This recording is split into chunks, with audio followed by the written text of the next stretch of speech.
Çöp çayı demlemiştim. Жақсы, қандайсыңар?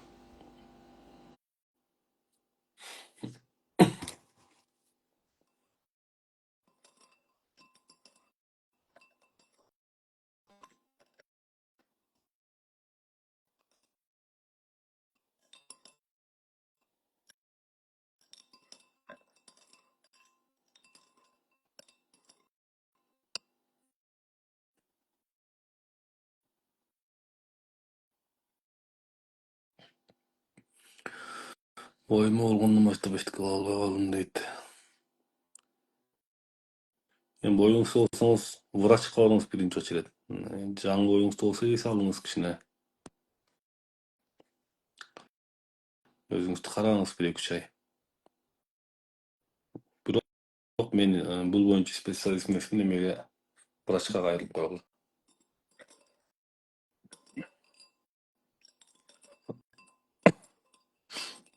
Алейкум.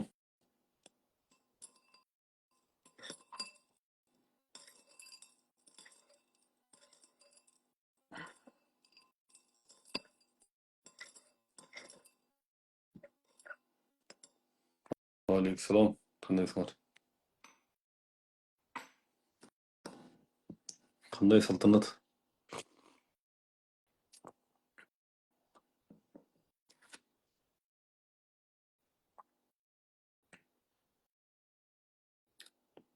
Жақсы. Рахмат.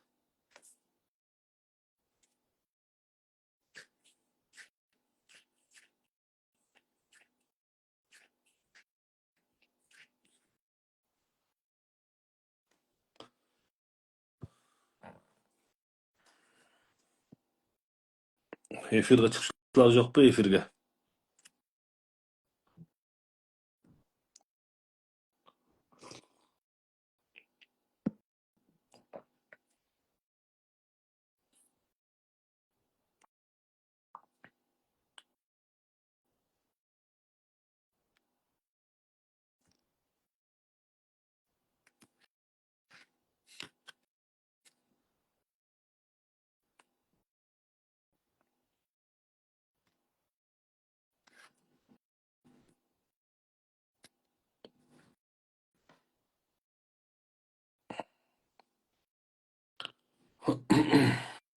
Не жөнінде сөйлешебіз?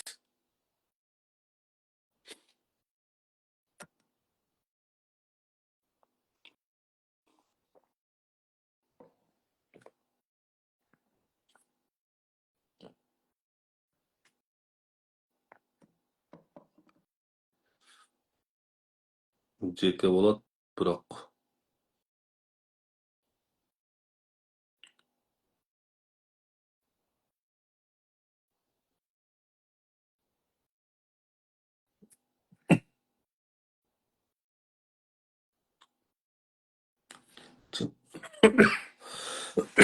чыныгы сүйгендеби?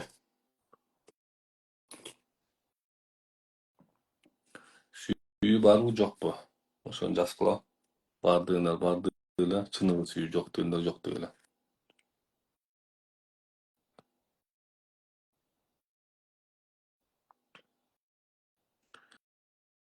Эл менен эмес дейт.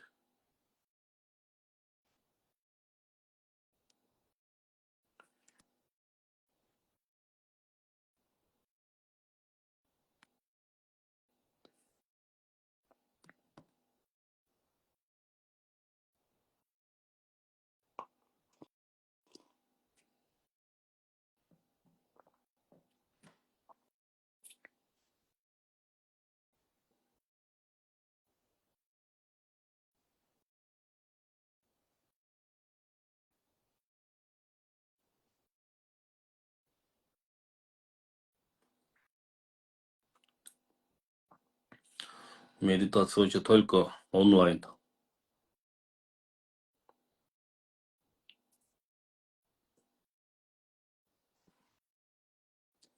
Сүйүү бар, сүйүү бирок менчикте болбош керек да.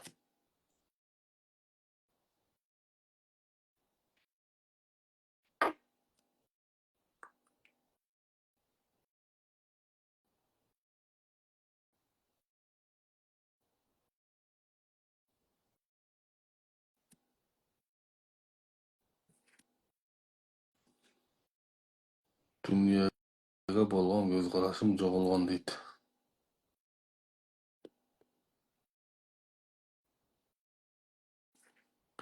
O бетинин арга чери ысып жаткан бизге катыштыңыз беле?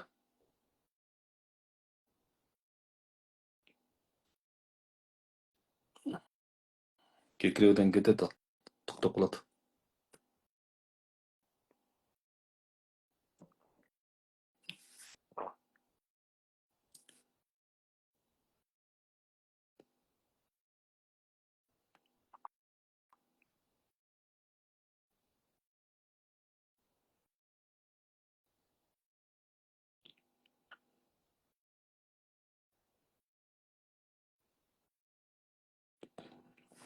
Нормально. Кетип калат.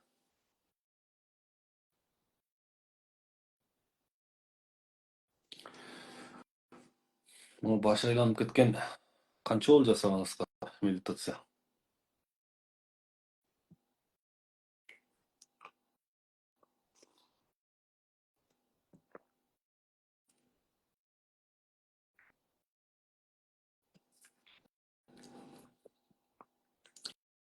Кырк төртүнчү, экинчи, сегизинчи поток дейт, 5, 57 дейт. Сүйлөшсөңөр болот.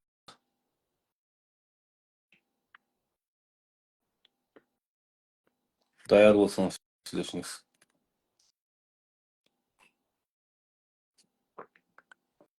Биринчи мартта болсо нормально анда.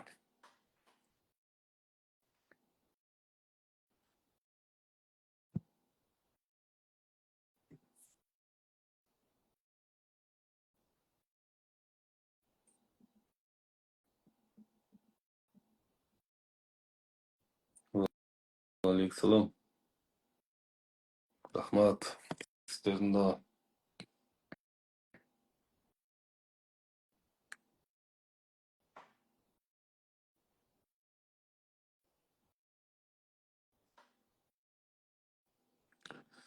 Сиздин субхат дейт.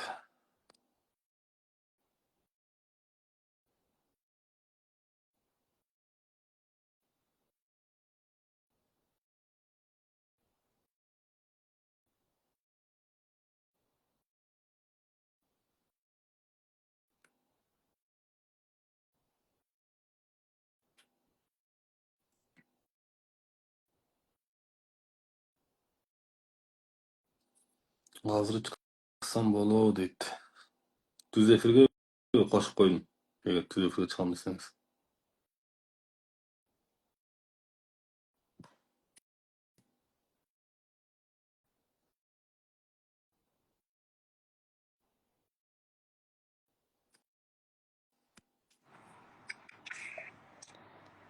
Кандайсыз? Жакшы, саламатсыңар, кандайсыңар? Денсаулык жакшыбы? Жакшы, Кудайга шүгүр. Орозоңор кабыл болсун, кармагым. Элибизде. Жакшы буюрса. Мен жок, ыраазычылык айтайын дедим ушу орозонума. Ыраазымын. 32 потоктун катышуусумун. Ошондон бери катышып келатам.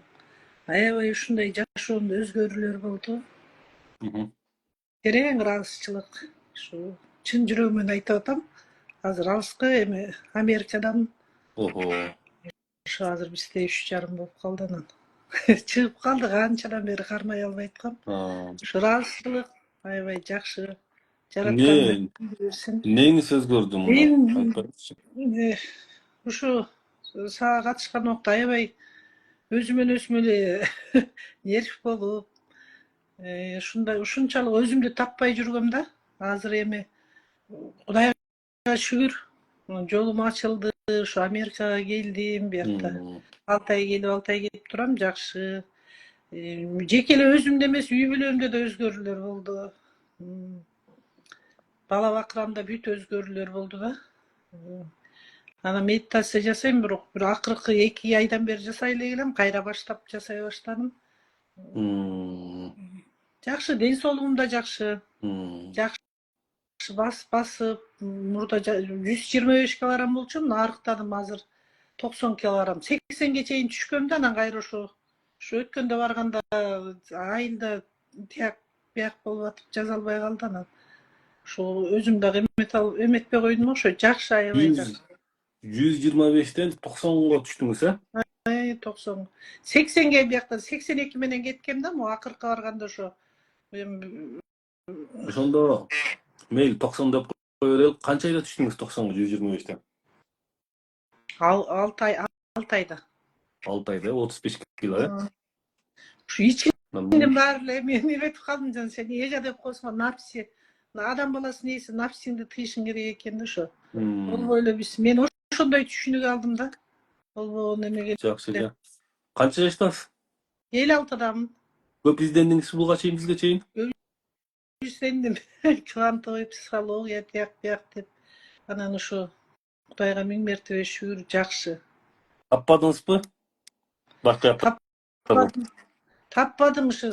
Туңгуюк болуп эметтим, анан ошо медитация кылгандан кийин кадимкидей өзүм жан дүйнөм ушу баарын бир жаратканга тапшырдым деп өзүмө ниет койдум. Жараткандын колунда экенбиз да чынында. Кадимкидей мындай Кудайга жакындап, жан дүйнөңүз тынч алып покойго келдиңизби?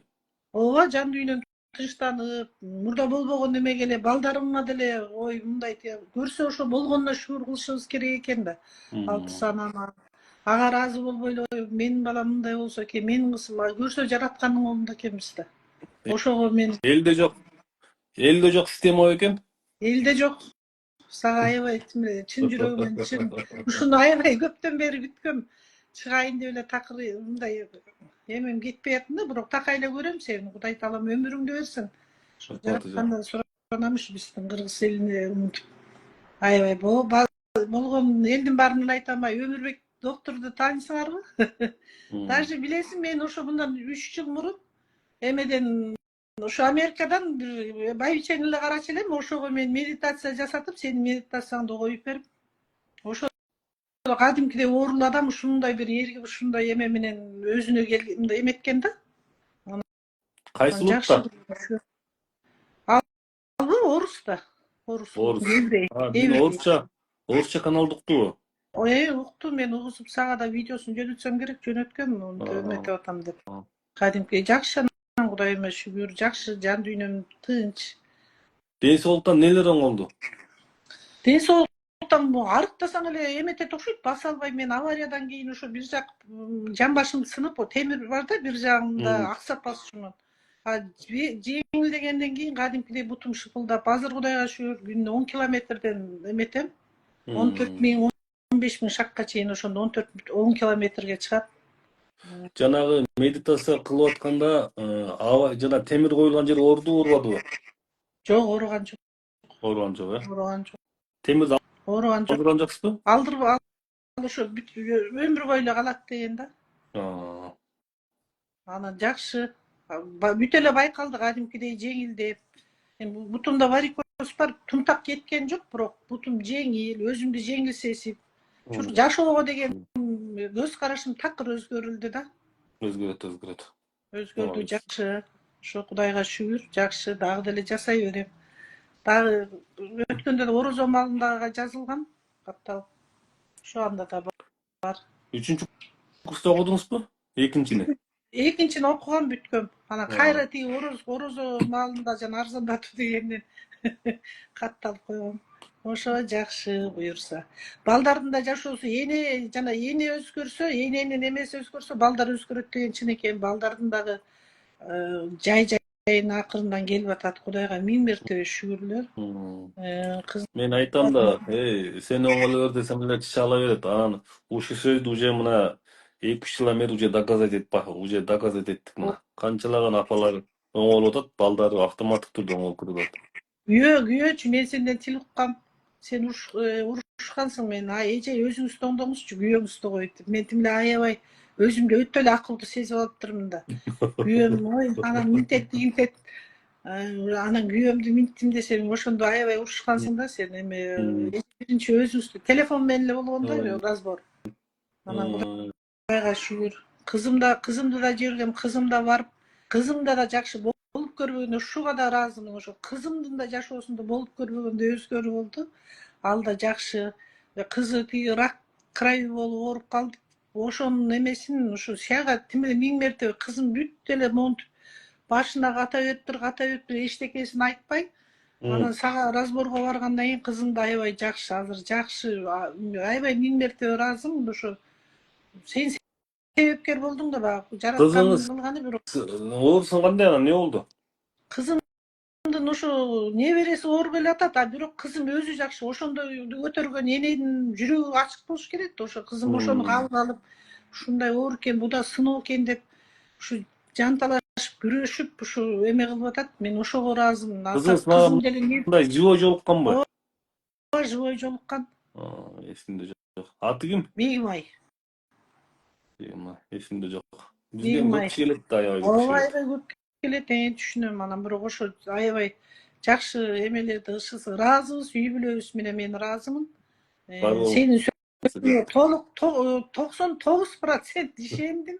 Биринчи чын эле үй бүлөдө ушу биздин кыргыздын аялдары чын эле такыр аялдык сапаттарыбыз эми ургачылар арданбай эле коелу жоголуптур.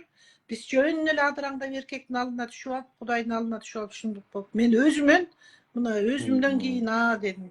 Анан Кудайга миң мертебе шүгүр, күйөөм да жакшы, балдарым да жакшы, мага ошо жан дүйнөм тынч. Дагы тапкым келет, дагы истегим келет, дагы сеникин буюрса неметип жакшы. Анан ушу жолу барганда жолуксам десем такыр сага эмете албай койдум да. Встреча да болду, анан эмете албай калдым. Значит, я еще не готова деп койдум. Дагы өзүмдү иштейин, дагы Кудай таалам өзү бир күнү жолуктурат. Биринчи ушинтип сенден тил уккам. Анда да ошо Америкада болчумун, ошондо дагы эжеси өзүңүздү караңызчы биринчи. Чын эле да ар бир адам өзүнөн иштеш керек экен да көрсө. Биз жөн эле тияка бияка кое берет экенбиз. Ошо ыраазычылык. Кармаган орозоңор кабыл болсун. Рахмат. Аман эсен. Бар Элдин болуңуз. ушундай керегине жарап, сыймыктанам ушундай биздин кыргыздын эр азамат жигити, нарындын жигити деп. Аябай ушундай Кыргызстан. вообще кыргыздын ушу кыргызды элге таанып, ушундай эч кимге салыштыргыс адамсыз. Чын жүрөгүмөн айтып атам ошо. Рахмат эже. Мен анда чыгайын. Ыраазычылыгымды айта алып дедим, ыраазымын. Ноорус майрамыңар менен Ноорус да кирип келди да, жаңы жыл жакшылыктын жылы болсун. Рахмат эже. Американын каерindесиз? Кентаки деген штатта. Кентаки. Күнү кандай? Суукпу? Суук. Молодец эже. Салкында ошо биякта деле. Мен жана сизге жөн айтпайм да. Болуп көрбү түшүңөрдө кирбеген өзгөрүлөт деп мен жөн айтпайм да. Бул сөздү айтканга деле уят керек да негизи. Айткан киши айтат да. Факт болуп атпайбы? Факт канчалаган адамдар. Менде болуп көрбөгөндөй өзгөрүү болду. Результат бөлүшүп жетишпейбиз го группалардан, байкайсызбы? Ооба, мен такай карап эметем. Бир результатты экинчи кылып бөлүшпөйбүз. Болуп көрбөгөндөй өзгөрүүлөр ушундай жакшы. Мен вообще ыраазымын. Бир жери бар. Сиз физикалык жактан, энергетикалык, руханий жактан, кыскасы адам бүт полный өзгөрөт да, полный. Клетка, милетка, аң сезим, сиз өзгөргөндө балаңыз, күйөөңүз, ушу эненин күчү бул чексиз. Өтө страшный күч, өтө чоң күч да. Көрүңүздөр мына. Кадимки беттериң эметет экен, беттериң моундай тимеле 125 килограмм менен элестет, кара көк тартып өзүмөн өзүм туталанып, анан такыр Кудайга миң мертебе шүгүр, азыр сонун. Тилди дагы чото үйрөнүп атам, англисче тилди. Болуп көрбөгөндөй мурда байбиче кемпирлерди эле карачымын. Азыр ошо Кудай таалам анан өзүмөн өзүм эле жол ачты. Азыр кичинекей балдарды карайм, наристе балдардын энергиясы да таза да. Ушундай чын жүрөгүм менен ошо үйдө дагы ошо мен бияктагы хозяйкам айтат да, сен келген үй жакшы болуп калды. Дайыма жана медитация үйдө тазаланат экен, чынында мен. Адам тазаланса да. Ошо. Сонун эже, ийгилик. Мондай. Эфир сакталып кала берсинби?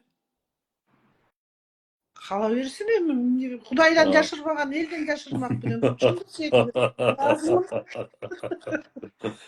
сөйлөйм. Ийгилик, рахмат. Биз ар бир адам менен сүйлөшкөндө жанагы мага смстер эмелер аябай көп келет, анан сурап коем да, мүмкүнбү депчи. Sana bu Ыраазычылык, мен psixology көп var. ыраазычылыкты ыраазымын. Бар Бар болса же келгенде жолго жолугуңуз. Кудай насип кылса даяр болуп барам ушунда деп Болуптур. атам. Мен Жана Кудайдан алам насип. даярлуу болуп калыпсыз давай. ыраазычылык. Давайте бар болуңуз. Несин Мен басам? чыгарып коем сизди. Рахмат, ыраазычылык. Сизге да рахмат.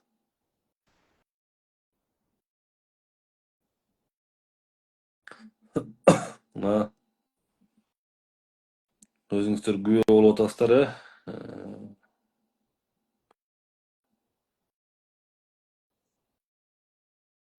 Бул эже мына канча дейт? 6 ай деди, калп айтпасам экран немеде баш жазылуу. Ошондо 6 айда өзгөргөн экен да. Алло.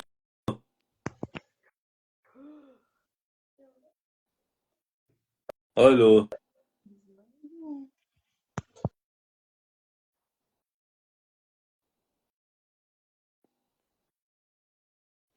Мына түнкү саат канча? 1:30 чыктым эфирге.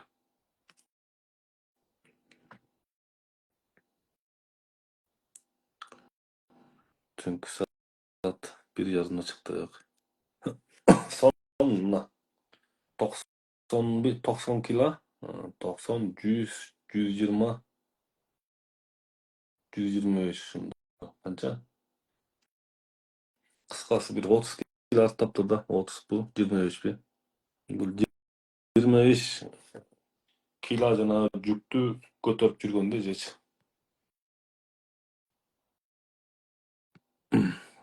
Эфирге чыкчулар жокпу?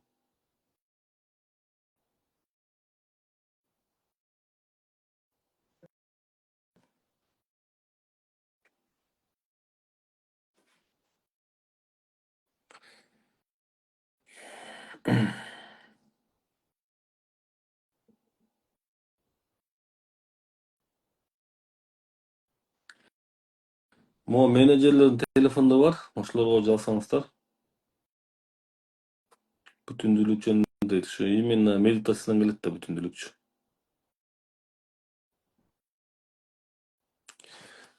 Медитация эмес, бул жерде илимди да кошуш керек. Илим, билим, карым-катнаш, мусулманчылыкты кошуш керек. Намазды кошуп койсо андан бетер жакшы болот. Эми ал өзүңөрдүн ичиңер бар, динде зордоо жок деп коет го. Бирок бир канча тараптан келиш керек. Могу биз Кудайга шүгүр, могу биз түзгөн системада бүт баары кошулган. Илим кошулган, билим, кыймыл кошулган, тазалык кошулган, плюс методика кошулган. Ошонун баары биригип келип туруп анан чоң күчкө айланат да, түшүнүңүздөрбү? Ошонун бирөөсү эле жок болсо адам тормуздап тура берет. Билип аласың, бесполезно.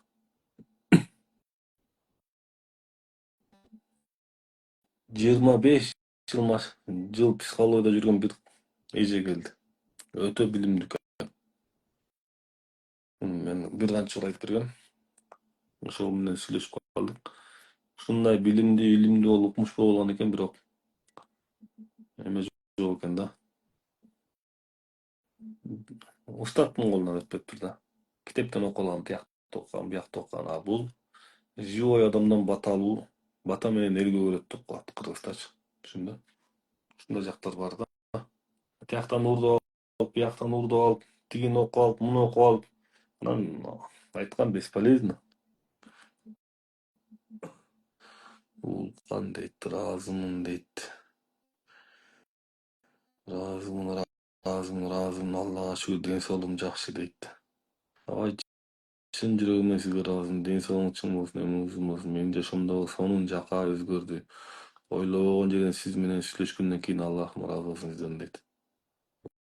Мен качан сүйлөштүм экен? Сиз менен сүйлөшкөнүм эсимде жок. Эми кирип карап калдым дейт.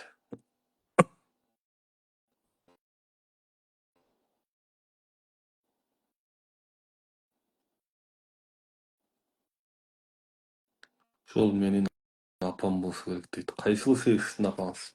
Эфирге чыкканбы? Эфирге чыкчулар жокпу? Чыксаңар бирөөңөр чыккыла, болбосо жок.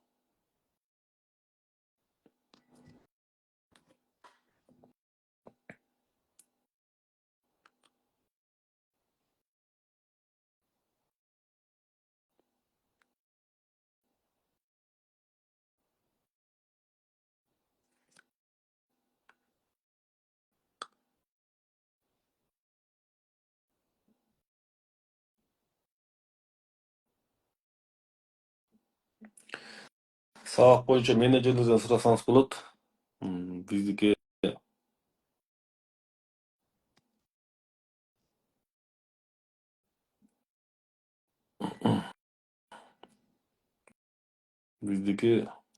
реклама деле кылбайбыз. Түнкү саат 1ден киребиз го дайыма. Мына WhatsAppка эмелерге кичине реклама чыктап коебуз. Анан келе берет.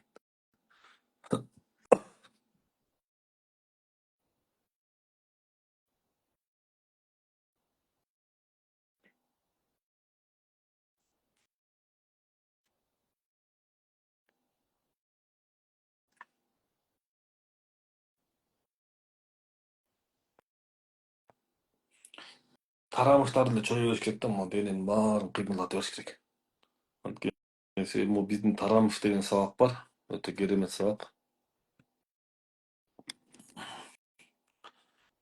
Алай профессия тандай албаса кандай кылуу керек? Акыркы билим юридический, магистратура, детский. Магистрга детский, нейропсихолог же болбосо педагогический билим алсам деп чечим келе албай жатам. Жеке сүйлөшүңүз. Жеке сүйлөшкөндө билинип атат.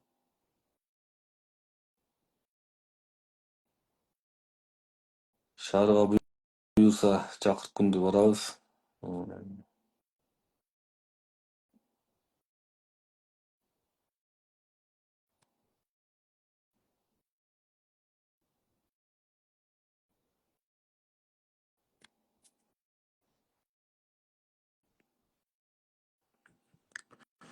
Мен июлда сүйлөшкөнмүн дейт.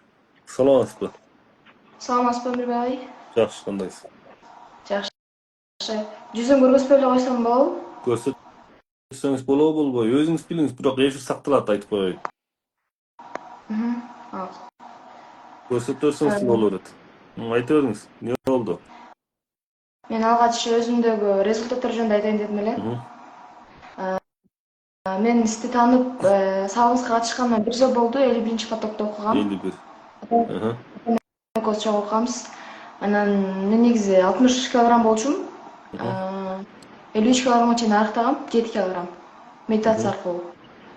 Анан Канча айда арыктадыңыз, жана айтпаңыз? Мен 1 айдан ашык, 1,5 айда. Анан Сиз айтасыз го жанагындай учурчак деп. Ошо учурчакты сезгем да. Анан ага чейин депрессияга түшүп калган болчумун да. Канча жаштасыз? 18. 18, молодец. Мен переходный возраст болуп, айтор ушинтип депрессия болуп, өзүмөн өзүм ыйлап, ушинтип бүт эле нааразы болуп жүрө берчүмүн. Анан ошо сизди тааныгандан бери мындай жашоом жакшы жакка өзгөрдү да. Молодец.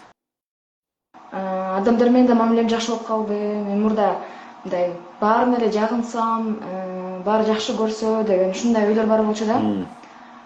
Ал ойлор жоголду. Анан эч аракет деле кылбай калдым, бирок аракет кылбаганда тескерисинче мындай адамдардын мамилеси, мага болгон мамилеси жакшырды да. Ушул нерсеге таң калдым. Анан мен жасап жүрдүм көп эле убакыт. Арада жасай калаттым. Бирок кийинчерээк мындай бир көтөрүлүп, анан сиз айтасыз го түшөсүңөр деп.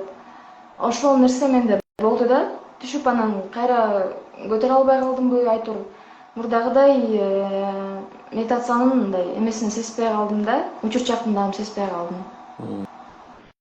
Ошондо 50 канчанчыда окудум дедиңиз? 51. 3000 сомго окудуңуз да? Жок, ал убакта арзаныраак болчу. 1 жыл мурун да, 1,5 жыл болот. 1,5 миң окудуң, э? Сен мына 1,5 миң сомго аябай өзгөрүлдүң, туурабы? Ооба. 1,5 миң сом аябай өзгөрүлдүң. Эми карап тур. Университетти бүтүш үчүн деле 5 жыл окушуң, туурабы? Ооба. 5 жылда канча контракт төлөйсүң? Примерно азыр 40 миң, 50 миң болсо, 5 жылда 250 миң сом контракт төлөйсүң, туурабы? Туура. Плюс жол кирең, мол кирең, ар жак бер жак толтурган нерсе бар. Анысы кандай? Могу сен дагы могу биздин сабакка 4-5 жолу катышып кой. Биздин сабак эң арзан сабак. 4-5 жолу катышсаңыз, каерде жашайсыз? Мен негизи Жалал Абадтан болом, бирок азыр Бишкекте жашайм. 4-5 жол катышсаңыз, Жалал Абадка бир келип, барганыңыздын жол кирениңиздин акчасы кетет. Туура айтып атамбы? Туура.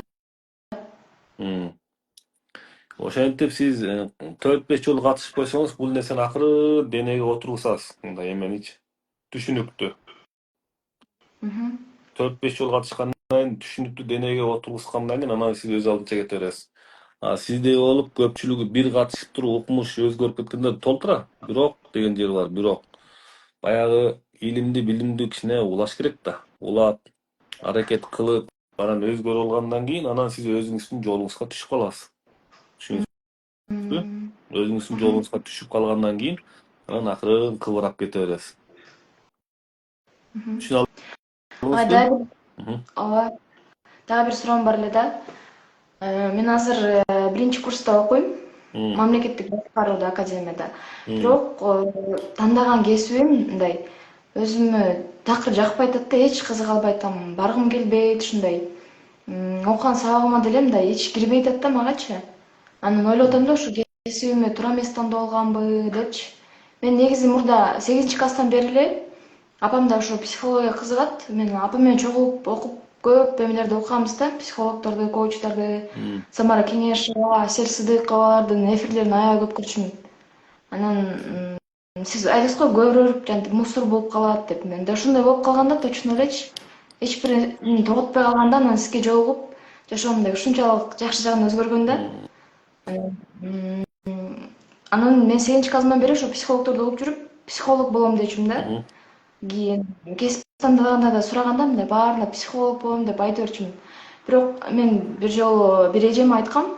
Анан айтсам, койчу ошо психологдор көбөйүп кетти, мындай пайдасы деле жок кесип деп ушинтип айтып койгонда, мага ушунчалык каты тийип, билбейм эмнеге, бирок психология тапшырган жокмун да.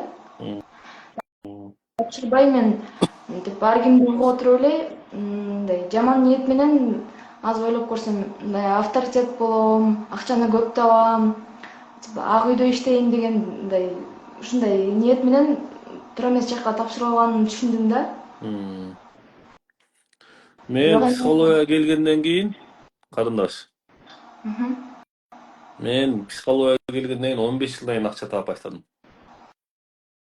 15 жылдан кийин анан мындай жемишин көрүп баштадым да. Кудайга шүгүр, түшүндүңбү?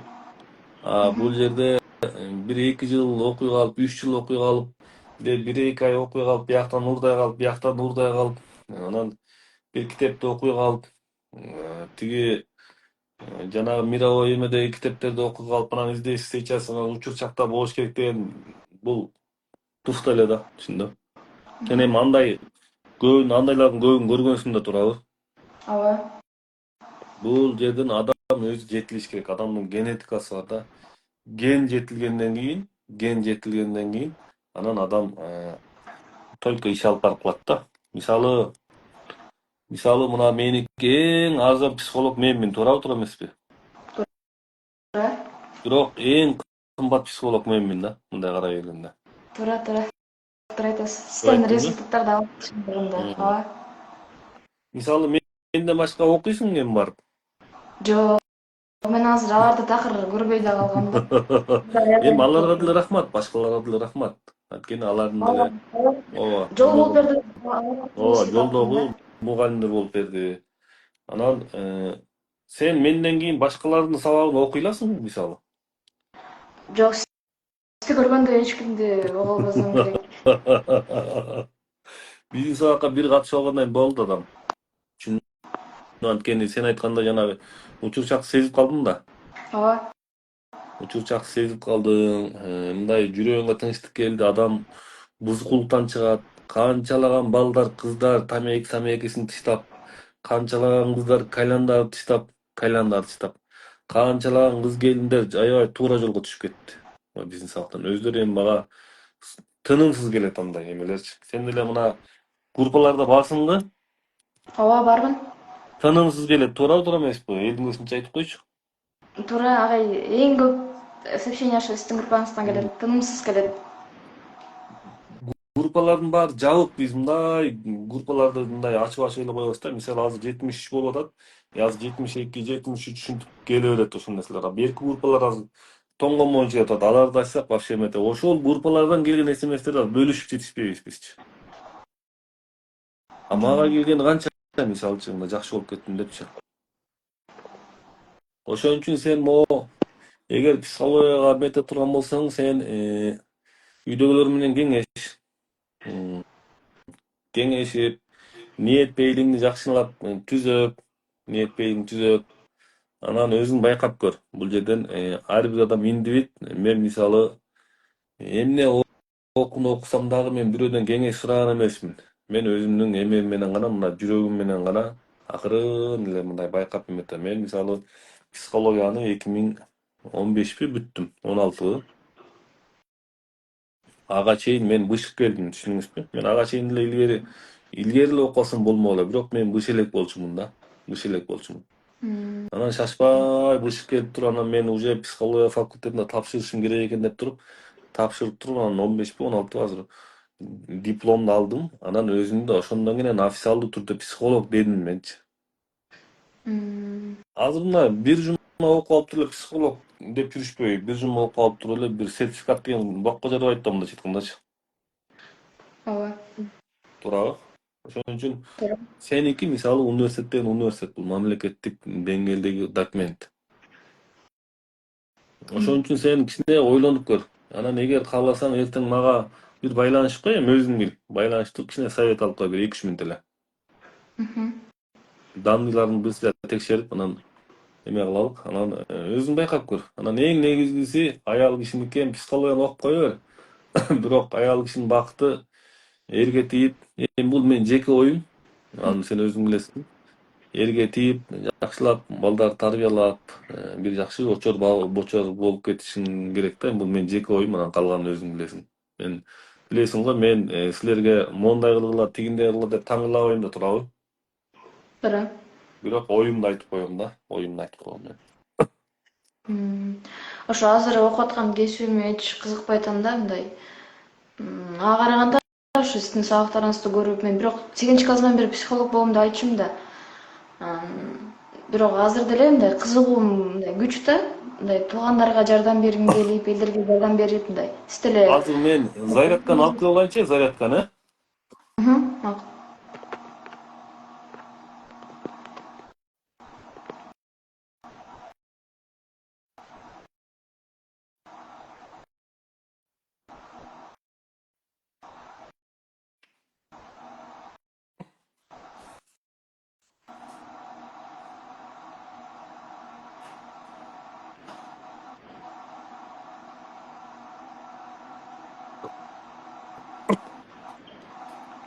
Атың ким? Атым Сезим. Тиги эмеде окудуңбу тиги эле? Мамаң окудубу бизде? Ооба, апам окуган. Результат алдыбы? Аябай чоң результат алды. Апам негизи онлайн компанияда иштейт. Фаберлик деген. Анан көп жыл бою статуска чыга албай жүргөн да. Анан жакында эле катарынан 2 статус ачып, азыр айлыкка чыкты да. Көп суммадагы акчаны утуп алды. Жакында бирөөсү саякатта утканы бир 2 шарт калды да. Бизде жакшы окуду аябай. Ооба. Сабактарыбызды окуганбыз, мен апам, тайнем да окуган. Ошо тайнем аркылуу биз тааныганбыз да. Анан апам да жасайт, мурда бизде аябай мынтип негативге батып калган болчу да апамчы, бизди урушуп, ушинтип жүрчү, азыр эч андай жок. Мындай жан дүйнөсү тынч, тескерисинче бизди эркелетип, ушинтип турат да. Апам аябай мындай жакшы жагы өзгөрдү да.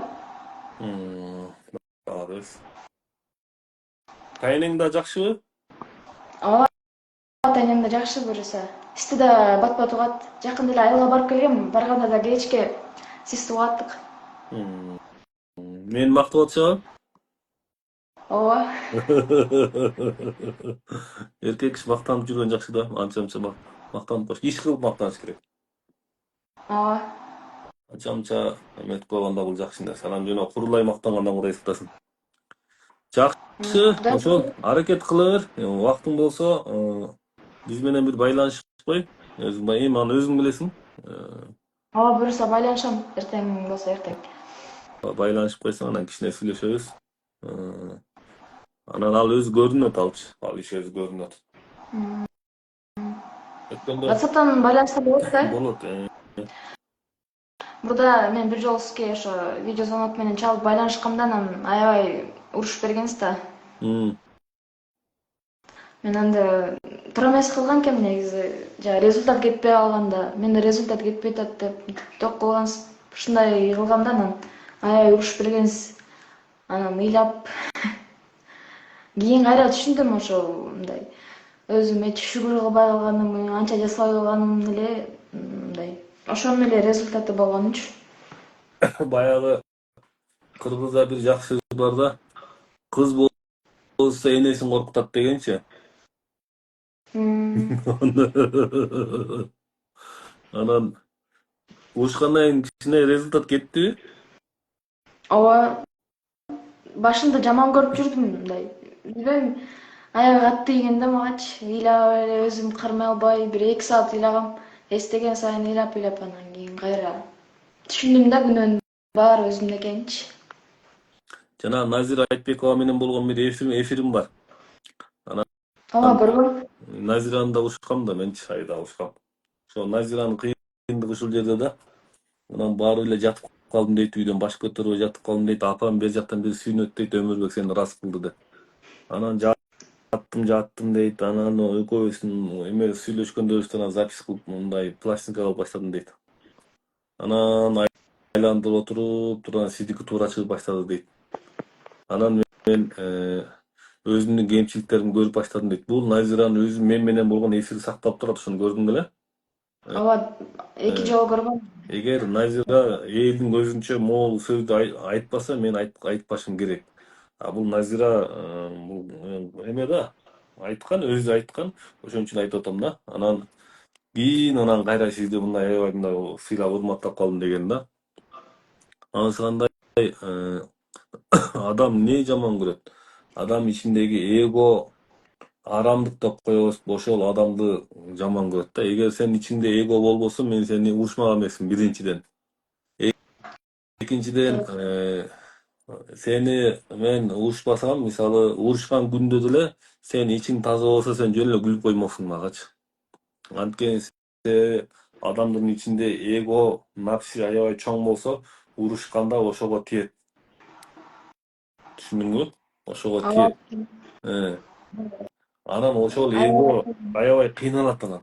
Ошол сөз келип тийгендечи. Ошон үчүн чындык ачуу болот деген ошол. Түшүндүң? Кийин мындай байкап көрсөң, туура эле урушуп турмунбу? Туура урушкан экенсиз, ошол нерсе керек болгон экен мага. Анча ошо мага окшогондор урушуп койгон жакшы. Анан жөн эле көчөдөн бирөөнү урушсам, ал Кудай сактасын, ал күнөө болот. А силер мага кайрылып атасыңар биринчиден.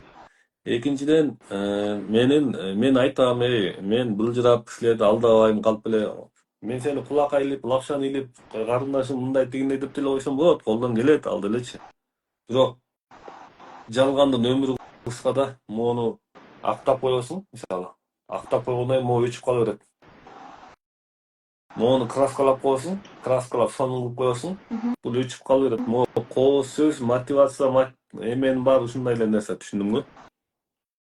Ооба, мен мисалы үчүн мурда окуган сабактарым азыр эсимде деле жок да. Ушунчалык көп видео көрчү элем. Эртең менен эрте туруп алып, ошо бүт сабактарды көрчү элем да, жандай аябай мотивация берген учурунда. Ошолор аркылуу деле жакшы нерселерге жетишип, окууларым жакшы болгон, бирок мындай өчүп кала берчү да бат элечи.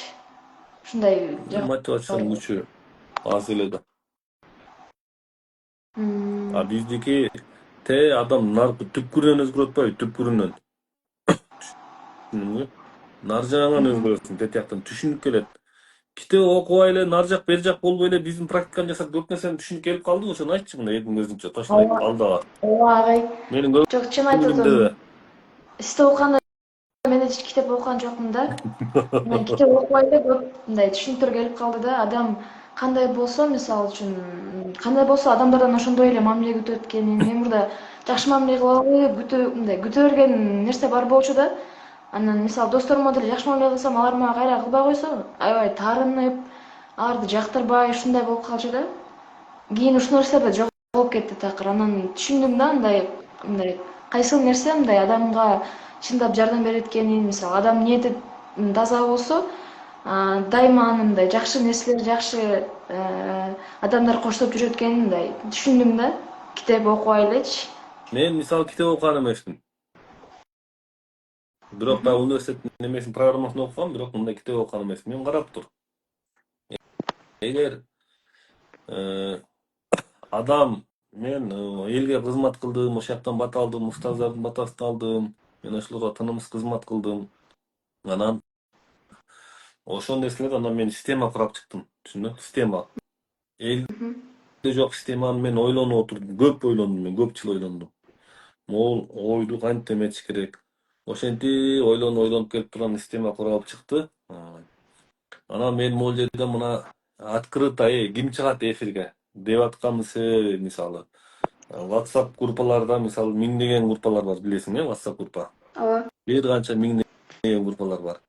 Ошолордон мен открыто чыгып, кандайсыңар, жакшыбы, андай мындай деп чыгып аткан себеби бул жерден мисалы баардык ачык айрым да, ачык айрым бул менин эмгегим да, мындайча айткандачы. Анан менде болуп открыто группалардан сүйлөп, суроолорго жооп берип, мондай эметкен психологдорду көрдүң беле? Жок, андай көргөн эмесмин чын айтсам. Көргөн эмесиң, туурабы? Алты кымбатта 5000ден башталат ушундай го сабактары. 19000 сомдон сабактары бар. А мени азыр тияктан урдуп алып, бияктан урдуп алып, тигини окуп алып, мен жанымда деле жүрүшүп, өлмүш болуш, анан андайлар көп да мисалы. Мен мисалы эл айтат эле го, доктор Өмүрбек сен бияктан тигиндей мындай депчи. Айтат эле го бирөө жарым ушул убакка чейин мисалы. Ооба. Туурабы? Ошол үчүн баягы ичиң таза болсо, элдин алдында жүзүң жарык болот. Ичиң таза болсо, жүзүң жарык болот. Ошон үчүн мен мына дайыма эфирге чыгам, давай ким кошулат? Кошулгула давай мен менен эфирге ким чыгат деп атам. Бул открыто болуп атпайбы, туурабы? Ооба. Ошон үчүн сен дагы эгер психолог болом десең, арканды узун тышта. Ниетиңди түз кой, селиңди, максатыңды эгоңо бийик кой. Түшүндүңбү? Ошондо адам ийгиликке жетишет. Максатты эгодон бийик коюш керек. Биз көп учурда эгону биринчи орунга коебуз, максатты экинчи орунга коебуз. Андай иш жок. Менде ушундай болду окшойт. Кесип тандаганда аябай башым айланып, ар кимди уга берип, анан мисалы өзүм деле айтып атпаймынбы, психолог болом деп келгем, анан кийин эле бир эжем койчу деп койгон сөз аябай оор тийип эле, кийин мындай кандай десем, желаниям бир аз түшүп кеткендей болду да. Анан кийин дагы мисалы психолог болом деп айтсам, башкалар азыр психологдор көбөйүп кетти го, мисалы үчүн жандай саны көп, сапаты жок деп айтып калышты го. Ошол нерселерден мындай тийип отуруп эле мен ага тапшырбай калдым да. Өзүм да түшүнбөй калдым. Кийин аябай өкүндүм бирок. Анан азыр ойлоп көрсөм, окуган окуум такыр туура келбейт экен да магачы. Анан ошо сизден көптөн бери сурайын деп жүргөм, мындай сиз кандай совет берет элеңиз, мисалы мен мурунтан кызыкчумун да. Сизге чейин көптөгөн психологдорду окугам деп ушундай нерсе болчу. Анан сен 18ден өтүпсүң, биринчиден тандоо укугуң өзүңдүн эркиң. Тандоо укугуңчу. Анан эне атаң менен бир сүйлөшүп кой, баягы эне ата деген эне ата, бир сүйлөшүп кой. Анан нар ойлон, бер ойлон, анан өзүң байкап көр. Түшүндүңбү? Мен атамда сураган болчу да, ушу тапшырайын деп аткандачы. Мен аябай врач кылгысы келген да, бизде врач жок деп, анан эң чоңу сенсиң, врач бол, бизди дарылайсың деп ушинтип айтканда мен айткан болчумун да, ата мен психолог болом. Психолог болуп, буюрса силерди дарылайын депчи. Ушинтип айткан сөзүм бар эле да. Бул ама психолог илимин эч ким токтото албайт да, уже азыр чыгып атат мына жан дүйнөнүн илими болуп атат.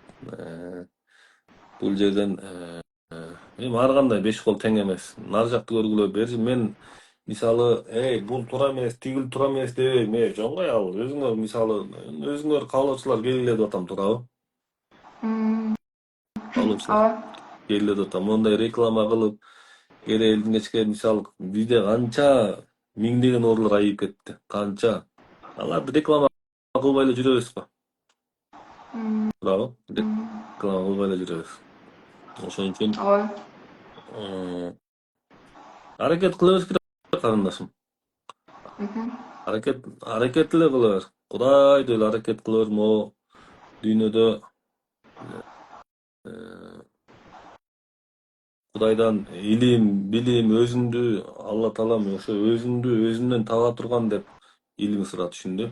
Анткени баягы Алла таалам биз могу жүрөгүбүздөн да жакын эме, могу жерден да жакын атпайбы?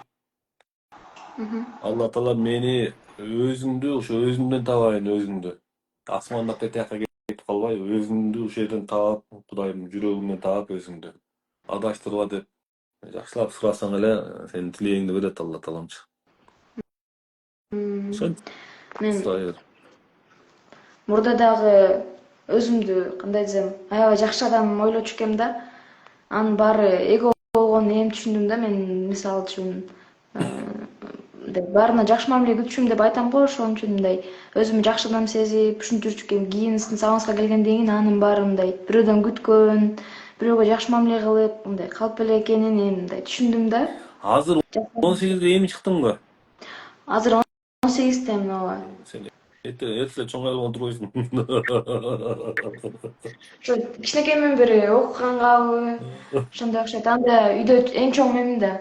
Жоопкерчилик бар болчу. Билбейм, балким ошого. Туура эле. Мен сага бир нерсе айтып берейин. 17 жашымда мен үйдөн келе бергем Бишкекке. Байкемдин колунда 1-2 жыл, 3 жыл иштедим, соода алып. Анан стройкага кеттим, мал сатып жүрдүм. Кийин Жалал Абадка келдим, Ошто жүрдүм дегенде, анан көп жыл жүрүп турган Бишкек барып, жана сандык бар эле го, сандык. Баягы жактан деп койчулугу илгеркичи. Жабанбы? Жана кийим кемпирлер үкөк деп койчулугу, мындай кийим салып коет. Ооба. Ошондой баягы бир жактанын бары болчу да, анан ошону култап коюп кетиптирмин, ошонун үйдөлөрү тийбептир. Анан ошону 2000 азыр 16-18 жылы ошо үкөктү ачтым. Ичин ачсам, ошо мен 17-18 жашымдагы, 19 деп коеюн. Ошол учурда мен аябай сонун жанагы Ал-Газалинин хадистерди, жанагы Олилардын китебин окушуп келгем ошо мен сендей кезимде эле. Ошол китептердин көбү 2-3 китеп жакшы китеп жүргөн экен, анан өзүм таң калып атпаймынбы мен. Мен ошол убакта эле ошондой китептерди окуш турбаймын депчи. Ансамбай сен азыр мындай жер бар да, сен биринчи очередь тазалыкты карма, тазалыкты. Түшүндүңбү? Сен таза бол. Өзүңдү мындай намысыңды сактап таза болсоң, сага илим, билим, ыйман жугат сагачы. Түшүндүң? Эгер сен тазалыгыңды кармабасаң, илим ал, тияктуу оку, бияктуу оку, сага жукпайт, ал жөн эле информация болуп, билерман болуп эле жүрө бересиң. Түшүндү? Ошон үчүн эми карап тур. Мунун кээ бирлери бар. Аябай таза, жүрөктөрү таза, эч кимге жамандыгы жок, бирок илим албайт. Түшүндүң? Бул жагы жакшы эмес. Бул да жакшы эмес. Түшүндүңбү? Биринчи очередь тазалык болуш керек, анан кыймыл, тамак туура ичиш керек, анан действие болуш керек. Ошондо адамга илим, билим жугат. Түшүнүп алдыңбы? А бизде эмне? Бизде мен көп адамдарды көрөм. Азыр сен ушунчалык сонун мезгилиң, ушунчалык таза болуп, Кудай деп плюс илимди, билимди, практиканы кош. Ошондо сен өсүп өнүгөсүң. А так мен өтө көп адамдарды көрдүм. Сондай китептерди окуп алган, жаштайынан кайлан ар жак бер жак. Эми конечно, ойносуң, күлсүң, бирок оюнун чеги менен дейт да, чеги менен. Түшүндүң? Ашырып ийбеш керек да. Эми достору менен жолук, тойлорго бар, туугандардын тойлоруна бар, жырга бийле. Бирок баягыны aşırı ise bolboyt. Тазалык болуш керек өзүңдө, түшүндүңбү? Ошондо адам өзгөрөт. Совсем эле анан мондай бекинип алсаң да болбойт, алчы коробка ачып алсаң болбойт да. Ошон үчүн ошол тазалыкты, ошолорду бирдей алып кетсең, анан сенде эме болуп баштайт. Анан өзүңдүн тазалыгыңа жараша муктаж келип баштайт. Түшүндү? Эми биягы башка нерсе, жол биягы, жол, чоң жол. Ага, сизге шакирт болсом болобу? Эми чыдасаң бол, чыдасаң. Эми эркелетип, анан меркелетип, анан мындай, анан тигиндей дегеней жок бизде, түшүндү? Анан мен мисалы сөз чынымдан бузулбайт дейт. Сөз чынымдан бузулбайт дейт. Мен калп эле анан сага кооз сүйлөп, калп эле масканы кийип алып, биякты карап бир сүйлөп, биякты карап эки жүздүүлүк бар жерде өнүгүү жок. Ал Кудайга эле жакпайт. Түшүндү? Муну Кудай таалам деле ошо эки жүздүүлөр жөнүндө көп Куранда мисал келтирген. Айтылган да, көп айтылган. Мисал дебейин, эми айтылган. Ошон үчүн адам түз болсо эле кете бер, акырын менен кете бер. Эки жүздүгө илим билим жукпайт ал. Анан сен мисалы мен менен эмете турган болсоң, эрк керек. Эрк керек. Анан сен ниет пейилиңе жараша, анан нар жагында ичиңде арамдыкты акырын катып алып мен менен сүйлөшсөң, аны билесиң, ал билинип калат. Ооба. Билинип калат. Андайлар узак кетпейт да. Андай адамдар, кээ бир адамдар бар. Ушундай маягы таза. 500 сом, 1000 сом берсе чын жүрөгүнөн берет да. Түшүндүңбү? Ага чай ичип коет деп, алар конкретно жугат. Өсө берет аларчы. Анан кээ бир акырын шүмүшүлүмдөп акчасын берип алып, мен сага акча берип койдум, мен сага минтип койдум деп нар жагынан моягынан кармап турса, мен андайларды айтам, давай. Түшүндүңбү? Ошон үчүн ушундай жактар да бар да. Бизге канча эмелерди агай мону алып коюңуз, мону мындай алып коюңуз деп көп акча келет мага, эм банкыңызды депчи, бирок мен аларды албайм көбүнчө. Неге дегенде, кээ бирлер бар, мен эске өткөндө бир аял келди Бишкектен. 5000 сом берди. Мен албайм эже дедим. Албайм, кереги жок. Сиз даяр эмес экенсиз личный разговор десем. Болбой берди. Терең иштешели деди. Макул дедим. Анан болбой эметти, жөн эле келгенде колуман өп, бетимен өп, жөн эле аябай сага рахмат деп келди эле. Эгосы аябай чоң экен. Кийин 10 күндөн кийин мен сага 5000 сом бердим эле, менде эффект кеткен жок дейт. Көрдүңбү? Бул адамдын ичиндеги арамдык болчу. Берген нерсе менен эсептешкен. Ошон үчүн мен көп жерден албаган себеби ошол. Мен мизерный акча коюп коем, мага ошо Кудайым ошону берекесин берсин. Менде мурда ушундай болчу. Кудайга шүгүр, азыр ал нерсе мындай өзүнөн өзү эле жок болуп кетти да. Анан кээ бирлер мага акчасын тыйын салып турат, айтат, сен былжырап менден күтүп алба дейм. Күтпө, бербей эле кой дейм. Анан кээ бир эми жакшы учениктерим бар, анан алардын алып кое берем. Так эсептешкен адамдарга болбойт. Анан ошонун акчасын эже карасам телефондо эм банк бар экен, сразу которуп койдум. Эс ал депчи. Көрдүңбү? Эсептешкен адамда болбойт. Эсептешкен болбойт. Эсептешкен адамга жукпайт деле. Болсоң нормально ат души бол. Ат души адамды Кудай таалам колдой берет. Ат души болуш керек да. Анан мен сага бул эми психология өтө терең илим. Мен сага ат души болуп атпаймынбы деп туруп, бул да болбойт да, түшүндүң? Терең нерсе. Ошон үчүн. Бирок сенден психолог нормальный, сен мындай адам менен сүйлөшкөндү билет экенсиң да. Адам менен сүйлөшкөндү билет экенсиң, адам менен мындай шашпай сүйлөшөт экенсиң, оюң бир жерде экен, мындай сүйлөшкөндө билинет. Мындай 5 фанатизм сүйлөшүп аткан экенсиң да. Так көпчүлүк иллюзия да, адамда эки объектив бар. Объектив анан субъектив. Объектив бул илимге, билимге таянган нерселер. Муну объектив деп коет. Түшүндү? Объективдүү нерсе, мисалы, сен бирөөдөн машина алсаң, кол койдуруп, нар жак, бер жак, бул документальный нерсе, бүт объективный нерсе. Түшүндүңбү? ооба. Анан субъектив деген бар. Окуп алат. Анан тияк асмандан келет, анан бияктан келет, анан тияктан келет деп туруп анан тет асманда учуп жүрө берет. Түшүндүңбү? Бул субъективди окуп алат. А бизде биздин эменин мен иш алып баратканымда основной бизде объективди иш алып барабыз. Түшүндүңбү? Мисалы кандай отуруш керек, омуртка кандай болуш керек. Могул омуртка эле мисалы мындай отурганда мындай болуп калса медитация кетпей калат, билесиң, э? Мыйы жабылып калат.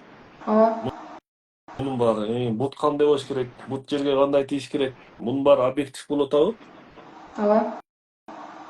Субъектив болгондон анан отурасың, анан сен тетиякта атаң мындай экен, анан апаң мындай экен, анан тетияктан травма алып калыпсың, анан бияктан травма алып каласың.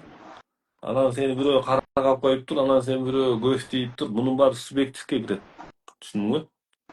Ооба. Сен объективде отуруп мындай, реально отуруп туруп, Алла Таалам кечир мени ушул кылган күнөөлөрүм болсо кечир, эн атамдын күнөөлөрүм болсо кечир деп объективде суранса, бул башка нерсе.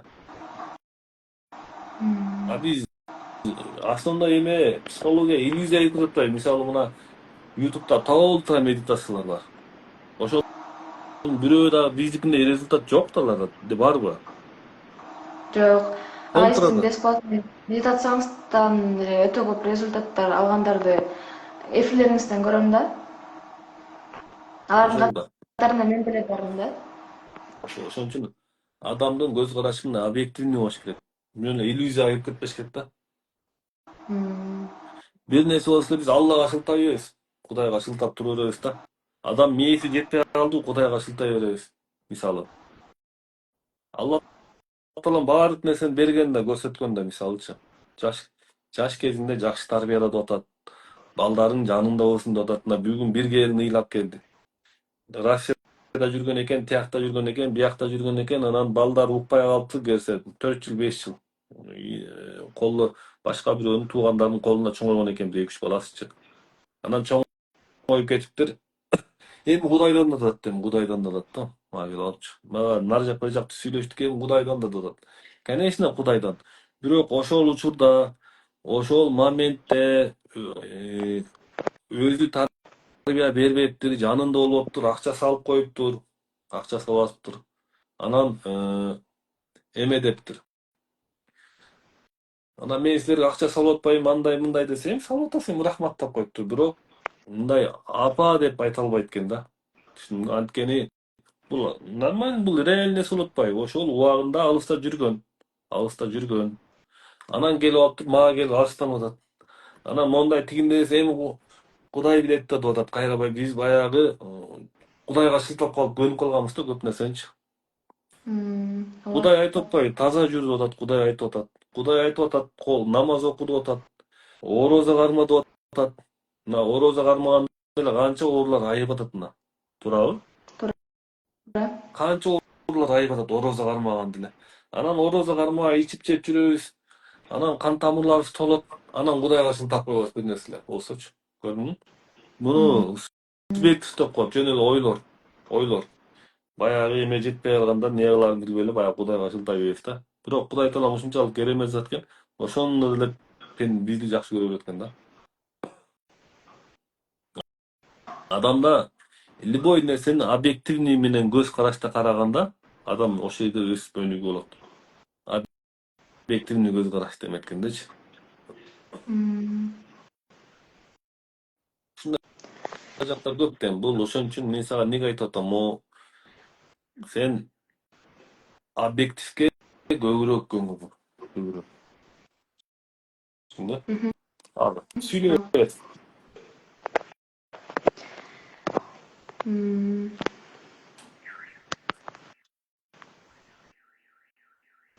Агай, ретритиңиз качан болот? Ретрит эми башталат. Ошо ретритиңизге баргым келет да, мындай бүт телефондорумду өчүрүп баарын айтып коюп, мындай бир ай мындай эч ким менен байланышпай, чисто өзүм ушундай ретрит, ушундай сабактарга катышкым келип жүрөт да. Катышты. Ретрит чындык го. Бирок буюрса биринчи тайнеми анан апамы жөнөтүп анан кийин алардын артынан барсам деген ниетим бар да. Конечно, эн атаны сыйлаш керек. Анан өтө эле эметпе да. Биринчи эн атаны сыйла, урмат сыйын көрсөт. Эми алар жаш эле болуш керек сенин эн атаңчы. Ооба, жаш. Жаш болсо сен основной азыр өзүңө кичине илим билим алып ал. Конечно, бирок сыйла, урматта.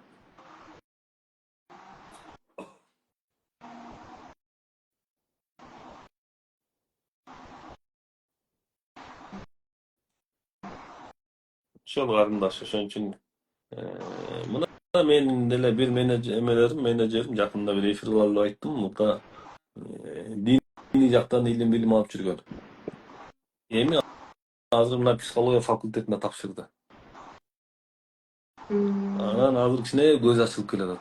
Көз ачылып келатат да. Ошондо биягын деле мен айткан, биягын деле тиягын эки ягын тең бирдей оку дегем. Анан өзүң чечим чыгарасың дегем. Анан азыр мына көп нерсеге чечим чыгарып, көп нерсеге мындай туура болуп келатат да.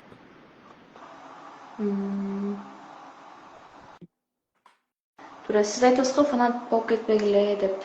Ошол нерсе да туура экен да. Мен мурдагы окуган психологторума фанат болуп кеткенби, айтор күн түн уга берип, алардын мындай тескери жагын алып калдым окшойт. Кайра мага мындай оор нерсе болуп калды да, көп информация болуп эле, алар мага жардам бербей эле мындай басып калды да. Анан ошон үчүн фанатизм азыр мисалы андай нерсе жок да. Кудайга шүгүр, андай нерсе жок болуп кетти. Сен мисалы мен сени фанат кылгым келсе, мен сени урушпайт элем да. Туура. Эң жөнөкөй нерсе.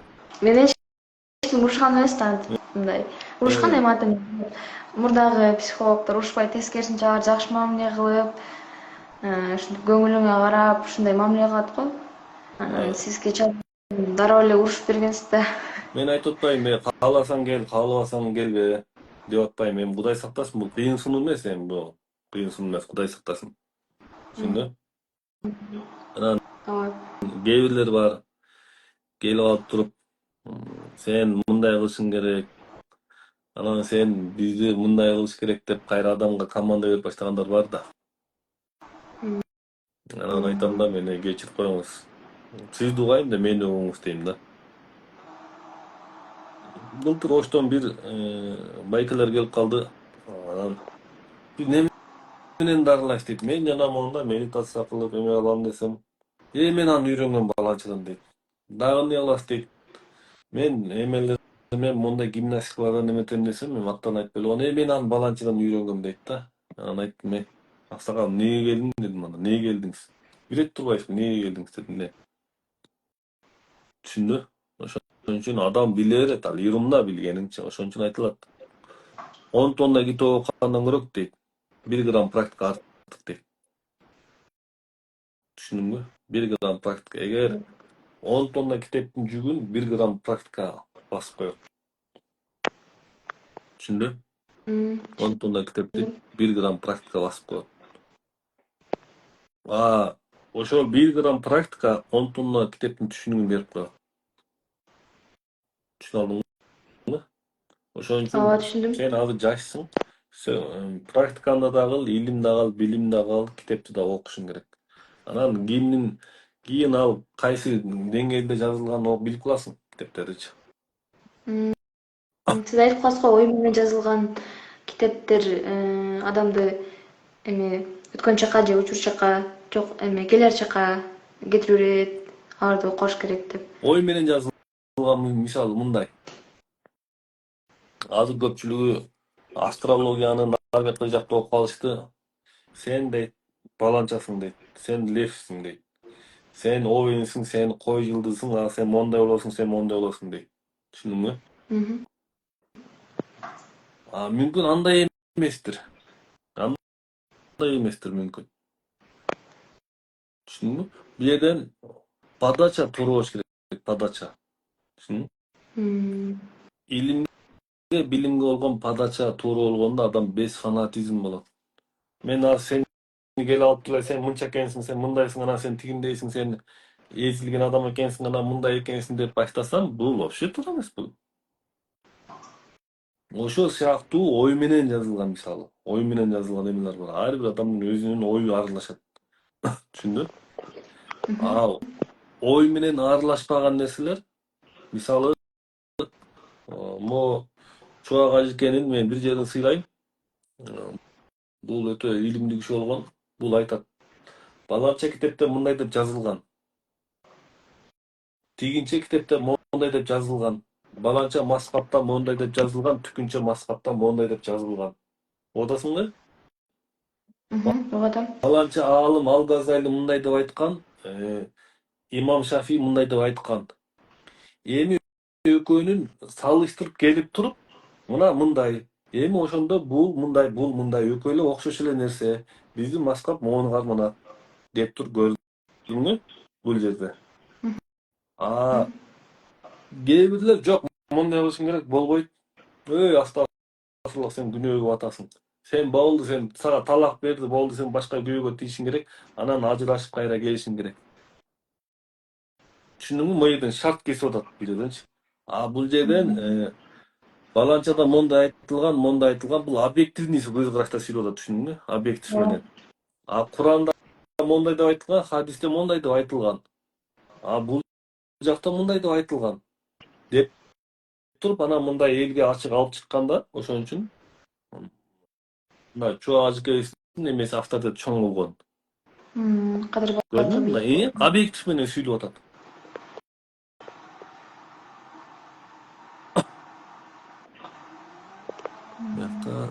Саламатсыз доктор, Алла разы болсун. Жан дүйнөм тынчтанып, жүрөгүм оорубай, башым оорубай калды. Стоматитим айыкты, бутум оорубай, денем жанчылбай калды. Күйөөм 5 убак намаз окуп калды. Көрдүңбү менин жөнөкөй нерсе? Намаз окугандар канчасы намаз окуп кетти. Мен бирөөңөргө да намаз окугула деп айткан жокмун да, туурабы?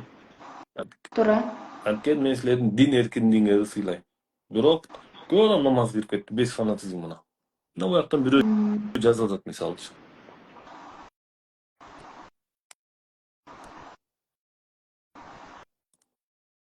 Ошон үчүн сен ушул жагындагы кичине эске алышың керек да, түшүндү? Түшүндүм. Ушул жагында эске алганда анан да өсүп өнүгүү болот. Анан өзүнчө төлгөчү болуп эле анан сен мындайсың, анан сен тигиндейсиң, анан мындай болбойт ал. Подача туура болуш керек, подача.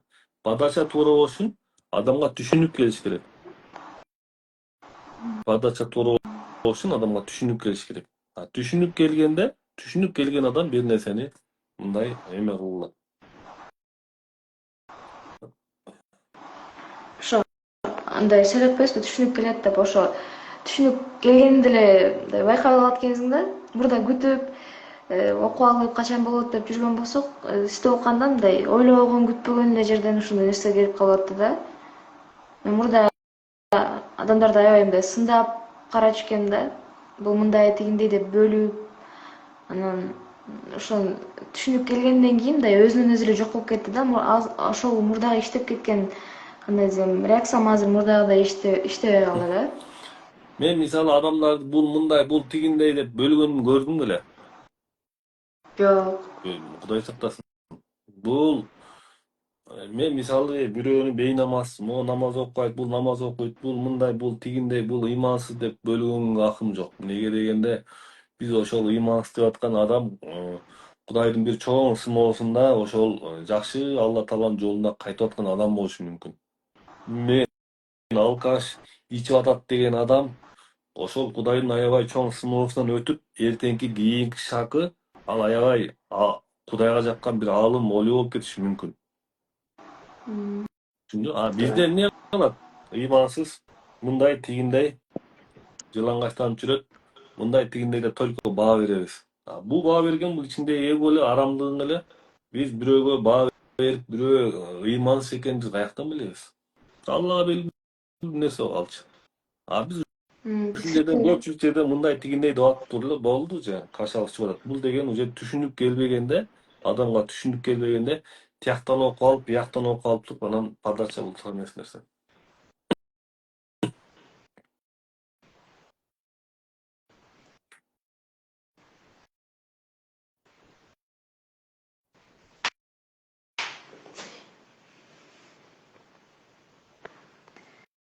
Рахмат агай.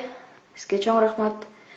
Биринчиден ошо сиз аркылуу ушундай жакшы бир жолго келгениңизди жолуктурган Кудайга рахмат. Ошо бир апам болуп жасатабыз. Шашылба, акырын кете бер, шашылбай кете бер. Мен жаңы чыгып атканда, мен менеджерим Айгүл айтып калды, главный менеджерим. Агай, давай, мондай баягы көп кишилер гифтерге акча берип подписчик коюп го. Ооба. Анан ошондо мен подписчиктерим көбөйүп баштады тургудан. Анан айтты, Айгүлгө салсам ушундай деп берилген бир нерсе кылыптыр. Аны урушуп туруп жоготтурдум анчы. Вообще мындай кылба. Любой нерсе табигый кеткен жакшы дедим. Табигый кеткен жакшы. Деп туруп, анан табигый кетип баштады. Анан ошондо менде 500 подписчик менен баштаганбыз. 500 подписчик менен баштадык. Анан 1000 болду, ушинтип чоңоюп келатабыз. Мына уже Инстаграмда уже Кудайга шүгүр болуп калды. Ютубта да Кудайга шүгүр. Эмеде мен ошондо эмеге айткам, Айгүлгө айткам. 100 000 подписчик болгондо, 100 000 подписчик болгондо биз весь Кыргызстанга эме кыла алабыз деген, мына уже мындай үнүбүз жетет деген да. 100 000 подписчик болгондочу. Азыр мына YouTube каналдарда нар жак бери жакта биригип мына 100 000 подписчик болуп калды. Кудайга шүгүр. Кудайга шүгүр. Бирок мына Кыргызстанда почти что булуң курушуна чейин таанылып калыптыр. Не дейсиң? Ооба, сизди тааныгандар жетип албастан көп эле бар болуш Каяк керек. барбай эне мактана берейин мен делечи.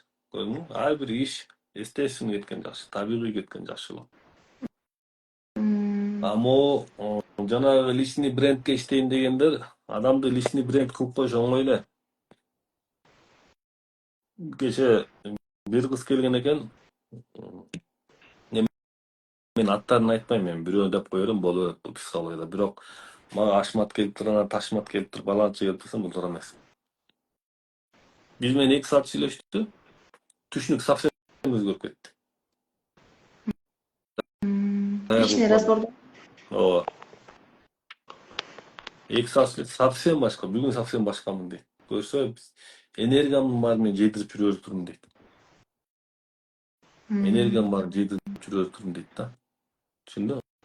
Ошон үчүн баягы мен деле бул нерсеге келиш үчүн канчалаган жолду мына Кудайга шүгүр басып өттүм. Канча жолду басып өттүм.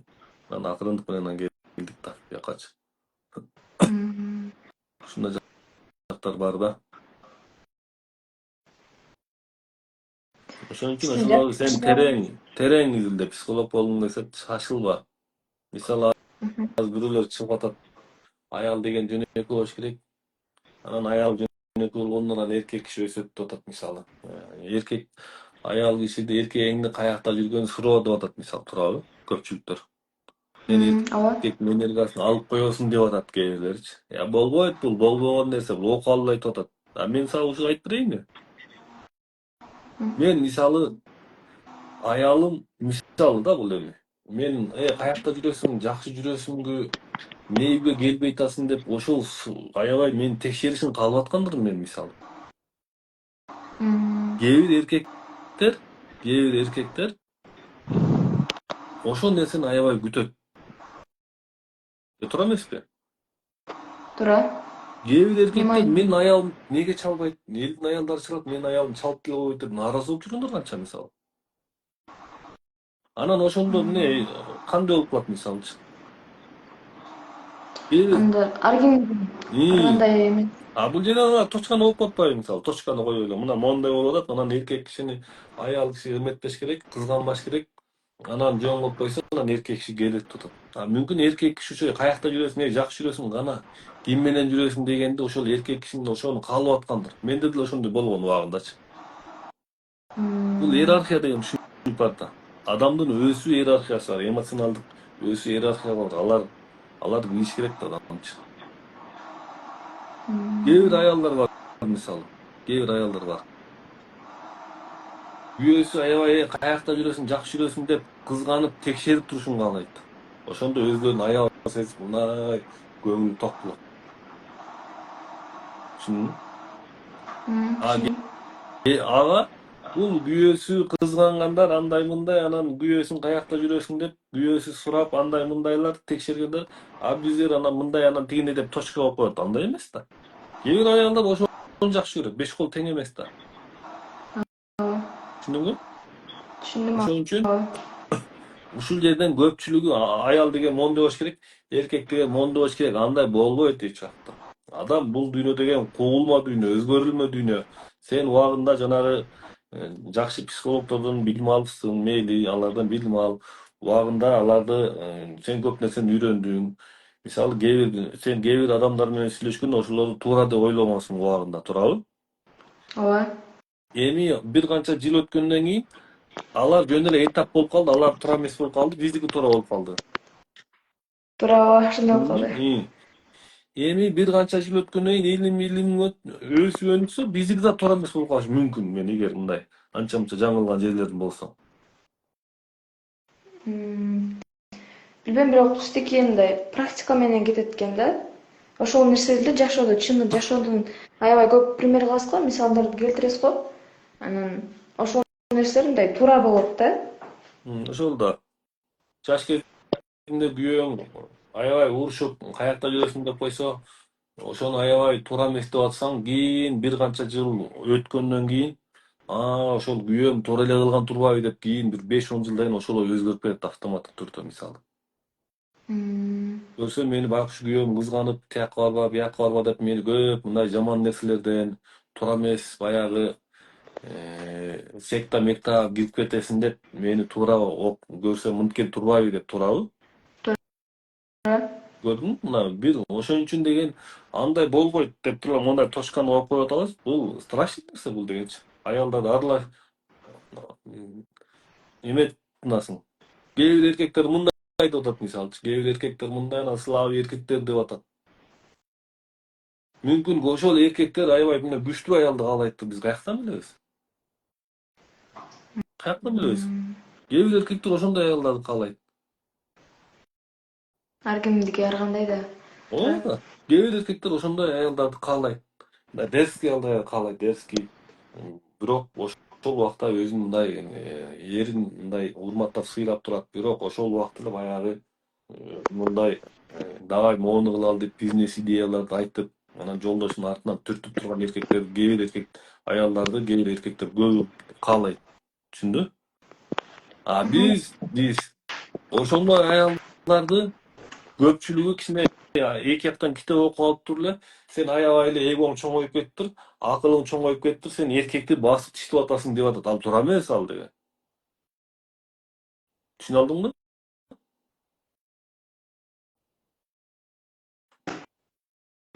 Ооба, түшүндүм. Ушундай жактары да бар да. Анан бул жерде эле анан эркек деген мындай болуш керек, анан эркек деген мындай болуш керек деп атат. Тигиндей болуш керек деп атат. Мүмкүн ал аялдын, кээ бир аялдар мындай аябай өзүнө мындай нормально жүргөн эркекти, тың жүргөн эркекти, аябай мындай агрессивный эркекти каалаган аялдар да бар, мисалы, кээ бир аялдар. Кээ бир аялдар мындай жөнөкөй эзилген эркектерди жаман көрөт. Түшүнүп алдыңбы? Жаман көрөт. Кээ бирлер убакыт өткөн сайын бул өзгөрүлүп турчу нерсе. Анан ошол өзгөрүлүп турчу нерсеге аял деген моундай болуш керек, эркек деген моундай болуш керек деп туруп эле точканы коюп коюп атат. Бул вообще туура эмес нерсе бул деген. Мен факты менен айтып атам мен деген. Ооба. Ар тараптуу караш керек экен да. Ар тараптуу караш керек. Бул нерсени аябай мындай терең караш керек. Мен мисалы мына Кудайга шүгүр, моллолор менен, дондуу достор менен көп жүрдүм, табакта жүрдүм. Ошол убакта буддизмди окудум, ошол убакта индуизмди окудум. Булар эмне экен депчи. Ошол убакта чыгыш элинин маданиятын эметтим, тааныштым. Алар менен анча мынча китептерди карап коюп жүрдүм. Эми баягы постоянно китептен алып алып туруп мен силерге берген жокмун. Ошолорду бир сыйра карап койдум. Дүйнөнүн тарыхын карадым, бүткүл дүйнөнүн тарыхын, мисалы.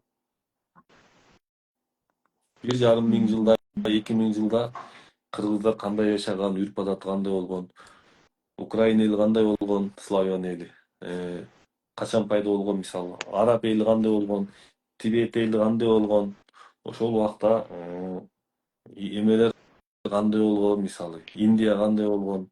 Ошонун баарында бүткүл дүйнөнүн тарыхы бар өзүнүн.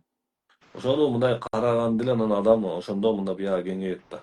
Анан сразу эле элдин баарын бузукулукка чыгарышып атпайбыз биз. Бузукулукка чыгарып эле элдин баары бузулган заман болгон. Андай болгон эмес алчы. Ошол жерден анан фанатизм башталат да. Жөн эле биз информацияга ишенип алып. Деге мына чектелген информацияга ишенип алганда адам фанатизм пайда болот. Мына чоңураак адамдын аң сезими чоңураак өскөндө адам эмне болот? Оорудан айыгып баштайт. Ошол фанатизм адамды оорутат, түшүндүңбү? Фанатизм оорутат. Биздики ошол чисто фанатизмден чыгара турган система. Түшүндүңбү?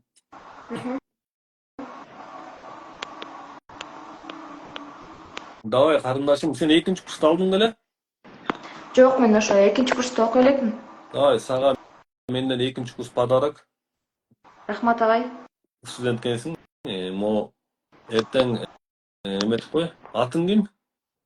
Сезим. Сезим. Мага Сезим деп жазып коесуң. Менин рабочий телефон бар, Ооба бар. Ооба, Сезим деп жазып коесуң. Мен сага экинчи курсту берем. Эми сен студент экенсиң. Өтө уникалдуу курс, өтө терең курс. Адамдын ичиндеги арамдык, жашынып алган арамдык, ошолор каяктан чоңоюп кетет, ошол каяктан энергия алып чоңой болот. Ошол жөнүндө көп нерсе түшүндүрүп берилген. Өтө уникалдуу нерсе. Чоң рахмат агай. Давай, жакшы. Кудайым колдосун. Кудайга Кудайым колдосун да жүрөйүн. Давай. сизди жолугуп турганыма, иштериңизге ийгилик, бар болуңуз. Сизге да ийгилик. Рахмат. Давай, сага да рахмат.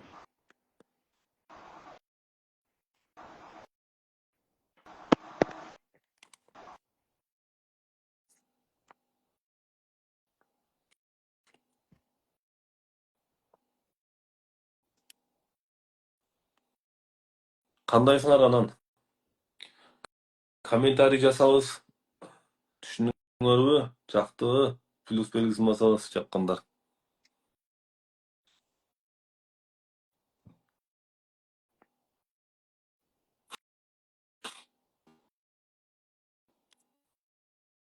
Мына бул кыз аракет кылып атат. Аракет кылганга Кудай таалам ушинтип бере берет. Түшүндү? Мен бул кызды эле эстей албайм, чынын айткандачы.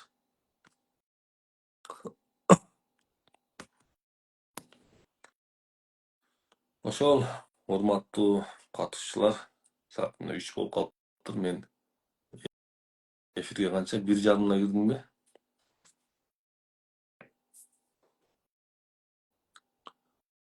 Жума күнүңүз куту болсун дейт. Рахмат. Мына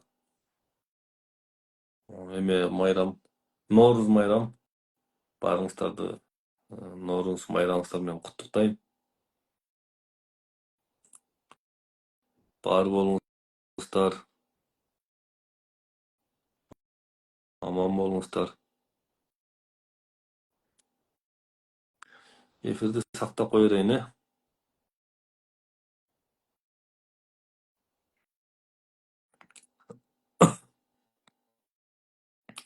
Личный подбор дейт.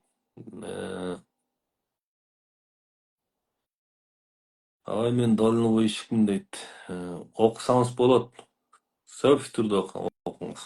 Кичине камаз болобу, жеңил машина болобу, кичине отуруп ушундай эме кылыңыз. Мен деле мисалы бишкекке Кудайга шүгүр күнү деле түнү деле чыгып кете берем. Менде күн түн деген түшүнүк деле жок да. Анан кичине уйкум келсе жатып туруп 10 мүнөт медитация жасайм. Өзүмө келем. 10 мүнөт жакшы уктап алып кете берем. Түшүнүктөр. Кадимкидей уйкум кантип калат да. Адам баягы өзүн башкарганды үйрөнүш керек да. Мен мисалы мына Кудайга шүгүр адамдын өзүндү мындай кичине башкарганды үйрөнүп эметип калдык да. Ошон үчүн элдерде чоң өзгөрүү болуп атат деп ойлойм да. Түшүнүктөр.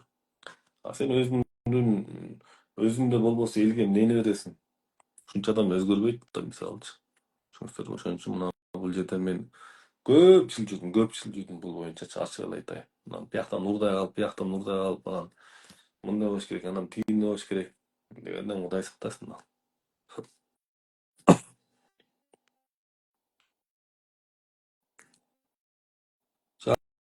Жақсы, барыңыздарга. Жақсылықтар боло берсин, Кудайым колдосун. Аракет эле кыла бериш керек. Эң жакшысы адам илим, билим, динди дагы, Куранда иш көп да. Куранда иш көп негизичи.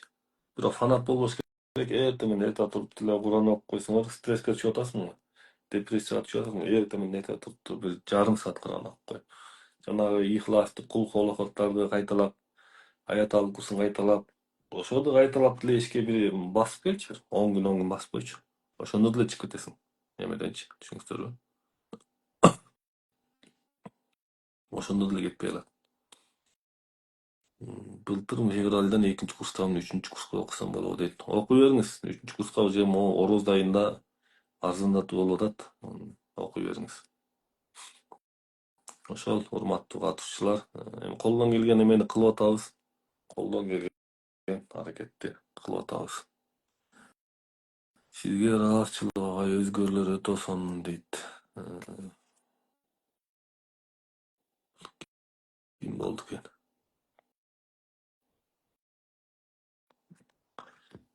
Ошол, бар болуңуздар. Бейпүлтүн уже 3 болду, 4, 5. 5,5 болчу алып баш керек, э?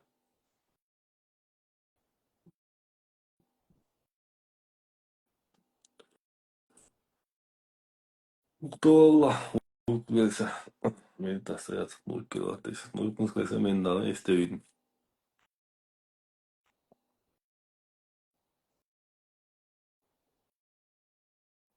Жакшы жатыңыздар.